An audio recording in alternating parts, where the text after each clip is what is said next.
ಮೈಸೂರು ಕೊಡಗು ಲೋಕಸಭಾ ಕ್ಷೇತ್ರದ ಎನ್ಡಿಎ ಅಭ್ಯರ್ಥಿ ಶ್ರೀ ಯದುವೀರ್ ಕೃಷ್ಣದತ್ತ ಚಾಮರಾಜ ಒಡೆಯರ್ ಅವರು ವಾರ್ಡ್ ನಂಬರ್ 50ರಲ್ಲಿ ಬೃಹತ್ ರ್ಯಾಲಿ ನಡೆಸುವ ಮುಖಾಂತರ ಮತಯಾಚಿಸಿದರು. ಈ ಸಂದರ್ಭದಲ್ಲಿ ಶಾಸಕರಾದ ಶ್ರೀವತ್ಸ, ಮಾಜಿ ಮೇಯರ್ ಶಿವಕುಮಾರ್, ಮೈಸೂರು ನಗರ ಜೆಡಿಎಸ್ ಕಾರ್ಯಾಧ್ಯಕ್ಷರಾದ ಎಸ್ ಪ್ರಕಾಶ್, ಪ್ರಿಯದರ್ಶನ್ ಹಾಗೂ ಜೆಡಿಎಸ್ ಮತ್ತು ಬಿಜೆಪಿಯ ಮುಖಂಡರುಗಳು, ಕಾರ್ಯಕರ್ತರು, ಅಭಿಮಾನಿಗಳು ಬೃಹತ್ ಸಂಖ್ಯೆಯಲ್ಲಿ ರ್ಯಾಲಿಯಲ್ಲಿ ಪಾಲ್ಗೊಂಡಿದ್ದರು.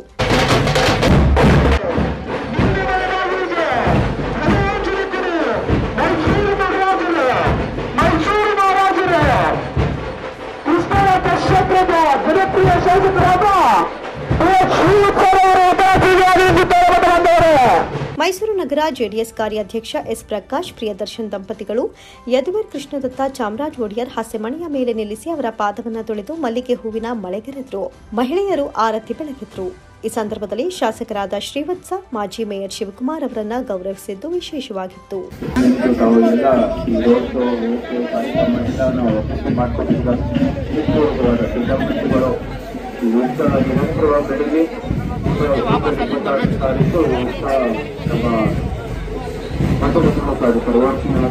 ಪರಿವರ್ತನೆ